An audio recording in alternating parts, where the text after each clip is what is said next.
Welcome to Speak, Think, Serve, the blueprint for growth without burnout. Sharpen your words, strengthen your mind, and serve with intention.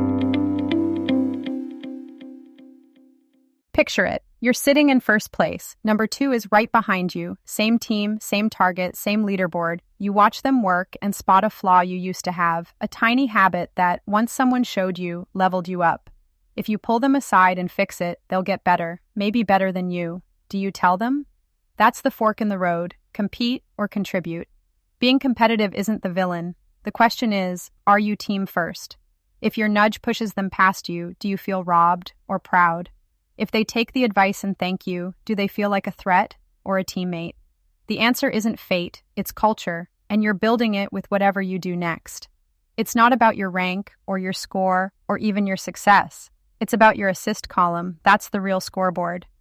Yeah, I love that. And, the research backs it up. Harvard Business Review, Google's Project Aristotle, both found that teams with high helping behavior, where people actually support each other, outperform on every metric. Productivity, morale, innovation, happiness. The secret sauce? Psychological safety. That's when people feel safe to speak up, take risks, and, actually admit when they need help. It's not just a feel-good thing, it's measurable. Right, and it's not just about being nice, it's about equal turn-taking, openness, and clarity. I always think of it like jazz. Everyone gets a solo, but the magic is in how you listen and riff off each other. If you're just playing louder, you're missing the point. And Miles, you had a story about this, didn't you? That new coach at your old consulting firm? Oh yeah, so we had this new coach join, didn't have the flashiest resume, but within a month, they'd shared this killer client pitch template with the whole team. Suddenly, everyone's pitches got tighter and morale shot up. People started going to them for advice, not just because they had answers, but because they made it safe to ask. That's the lift others, lift yourself effect in real time. Their reputation just exploded, and it wasn't because they were chasing credit, it was because they were making everyone better. That's the networked reputation, right? When your value is known beyond your role because you're the person who makes the room smarter. And it's not just a business thing. I mean, think about sports. Assist leaders in basketball or hockey, they're the glue. They're the ones with the long, respected careers, not just the highlight reels. Exactly. And it's funny because the more you help, the more people want to help you. It's like a flywheel. Adam Grant calls it otherish giving. You're strategic, you don't burn yourself out, but you invest in the right people and projects. That's how you build social capital that actually lasts.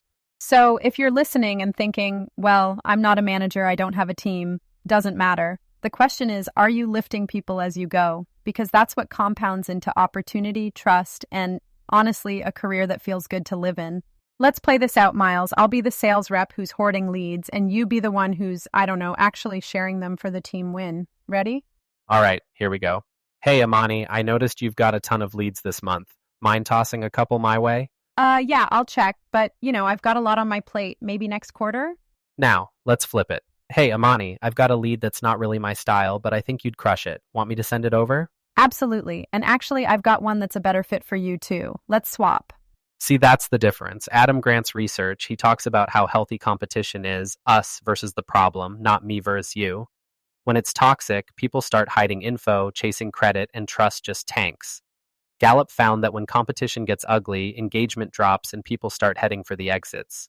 And it's not just sales. Think about a server in a restaurant who quietly picks up a teammate's slack, or a developer who shares a fix in the team chat so nobody else hits the same bug. Those are the real MVPs.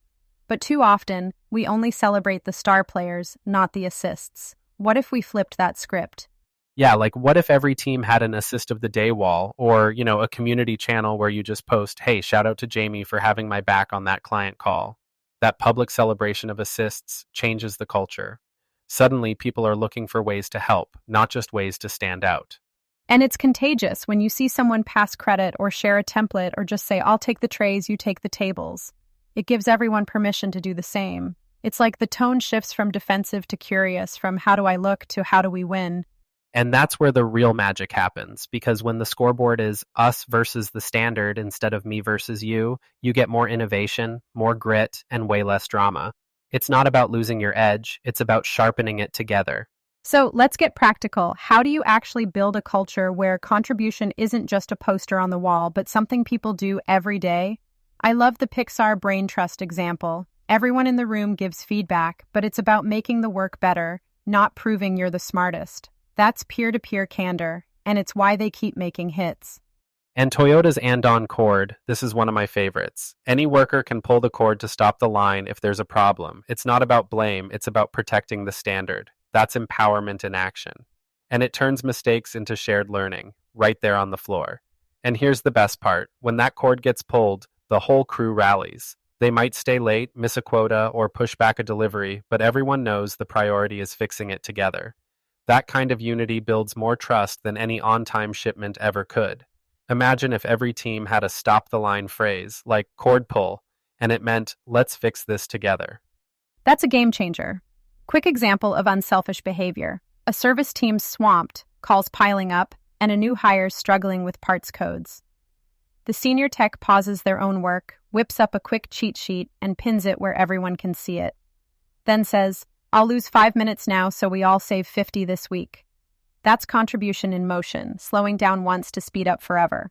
Or month-end crunch in accounting. AP Lead builds a one-page invoice-ready checklist for project managers. Says, let's stop scoring each other. Let's beat the close. Suddenly, everyone's rowing in the same direction. Or in healthcare, a nurse who spots a process gap and shares a fix with the whole shift, not just her bestie. That's how you build collective efficacy. Teams that believe we got this stay in the fight longer, and the results show it. All right, let's give people some tomorrow morning drills. First, share a checklist or template you built. Explain what problem it solves. Second, do a quick assist text. Just ask, what do you need? I've got 15 minutes at 2:30. Third, after your next meeting, send a recap that highlights 2 teammates' contributions. These are micro rituals, but they build a repeatable culture of contribution. And don't forget, publicly pass credit. If someone saved your project, say their name. If you learned something, share it. That's how you make contribution contagious. And if you're thinking, we're too busy for this, honestly, 5 minutes of ritual can save you hours of rework and a ton of stress. So, here's the challenge. Start tomorrow. Lift one person in one way before lunch. Share your win, your template, your stop-the-line story in the community comments. That's how you make this real. The action items are what make it stick. We want you to be the best, so don't just listen, do. And if you need ideas, check the comments for checklists, assist stories, and ways to connect. That's where the real growth happens. All right, Miles, I think that's a wrap for today. Remember, your assist column is your legacy. Win the room, not the race. We'll see you next time. Keep lifting, keep sharing, and keep building the kind of team you'd actually want to work on. You've been listening to Speak, Think, Serve, the blueprint for growth without burnout. Remember, ideas don't change things. Action does.